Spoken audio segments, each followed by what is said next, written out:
In the year 1590, not of Earth's reckoning, but of Zylos, a world teetering on the brink of ecological collapse, lived a young woman named Kalyn. Her world, once a vibrant tapestry of emerald forests and crystalline rivers, was now a desolate expanse, its lifeblood drained by centuries of relentless technological advancement. Yet, amidst the sterile chrome and dying circuits, one resilient beauty thrived: the cherry blossoms. They bloomed in defiance, their delicate pink petals glowing with an ethereal light, a testament to the planet's fading magic. Kalyn, with her raven hair and eyes that held the wisdom of 1,000 dying stars, was a blossom weaver. It was her sacred duty to tend to these miraculous trees, for their blossoms were not mere flowers, but conduits of Xylos's dwindling life force. Each petal contained a scintilla of the planet's magical energy, a power that could, in theory, reverse the decay. But the magic was finite, and the decay was accelerating.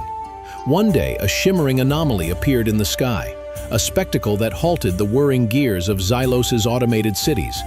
From it emerged the Lumina, beings of pure energy and advanced bioluminescent technology. They descended upon Zylos like benevolent gods, their forms shifting and coalescing into humanoid shapes of radiant light. Their leader, a being named Cypher, addressed the Xylosians through a universal translator, its voice a symphony of synthesized harmony. "We are here to help," Cypher proclaimed, "to restore your world to its former glory."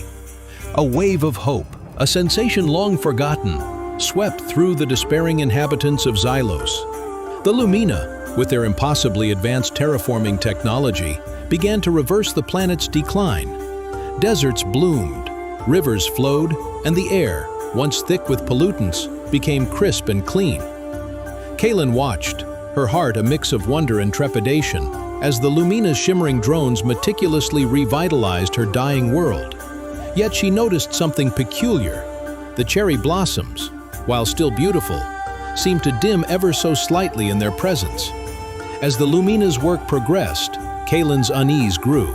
She observed their harvesting techniques, how they carefully extracted not the rejuvenated soil or purified water, but the very essence of the cherry blossoms. Their bioluminescent technology, she realized, wasn't just aesthetic, it was powered by the magic within the petals. The Lumina weren't there to save Zylos out of altruism.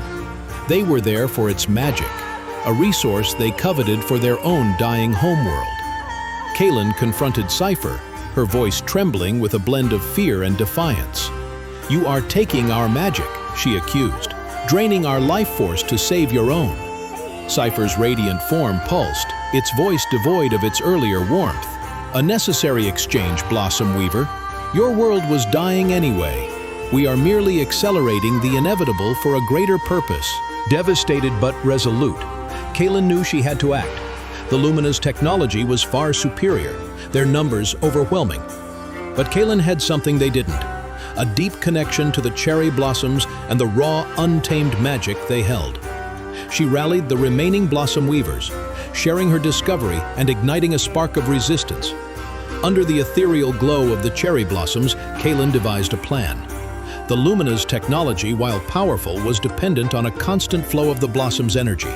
If they could disrupt that flow, they could disable the Lumina's terraforming machines and expose their true intentions to the Xylosian people. It was a perilous gamble, but the only hope for Xylos. One moonless night, as the Lumina drones hummed their ceaseless lullaby, Kalyn and the Blossom Weavers initiated their counteroffensive.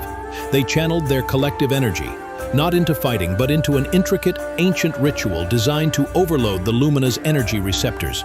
The cherry blossoms around them pulsed with an unprecedented brilliance, their magic surging into the carefully constructed conduits the Weavers had prepared.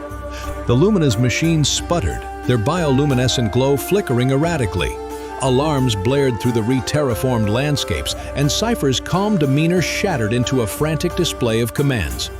The Xylosian people, witnessing the machines falter and the Lumina's panicked reactions, finally understood.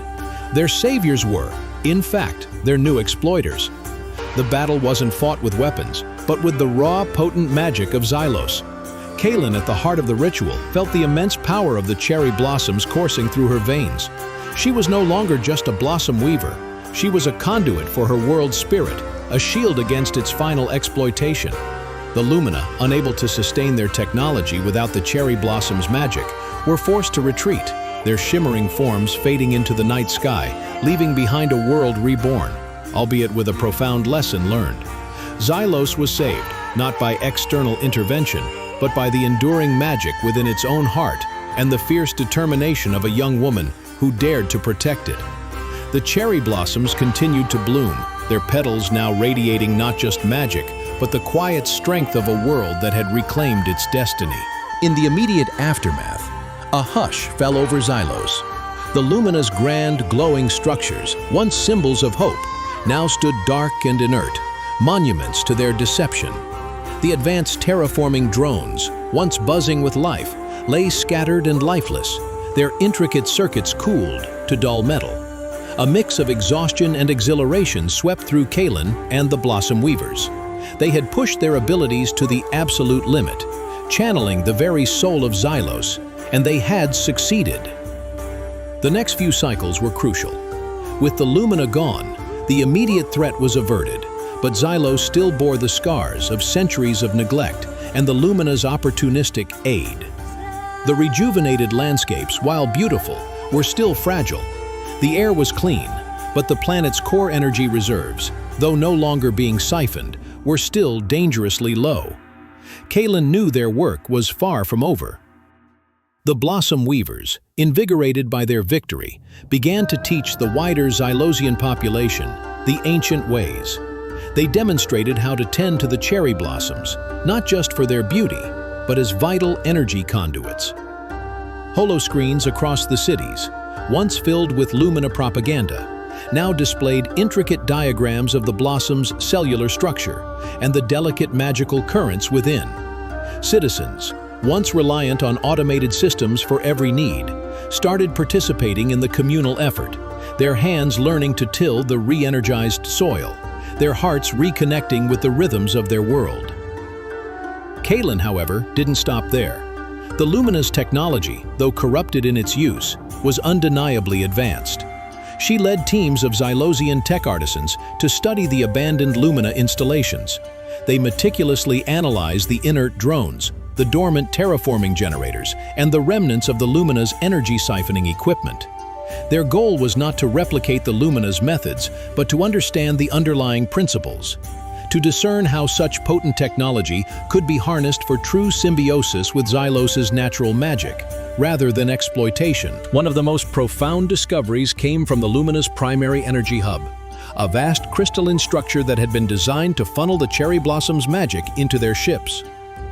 Kalyn, using her unique connection to the blossoms, found a way to recalibrate it. Instead of drawing energy out of Zylos, she envisioned it becoming a return conduit, feeding excess magical energy from abundant blossom clusters back into the planet's depleted core.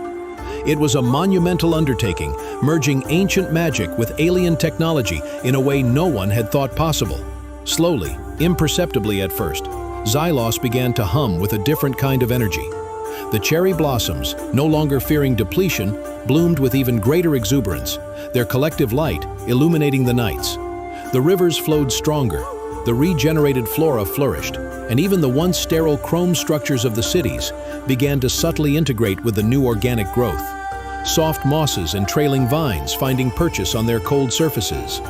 Zylos wasn't just surviving, it was beginning to truly thrive, healing from within, guided by the wisdom of its past and the cautious integration of its technological future. Kalyn, gazing at the vibrant pink canopy stretching across her revitalized world, knew that the true golden age of Zylos was only just beginning, a testament to the resilience of life and the unwavering spirit of its people.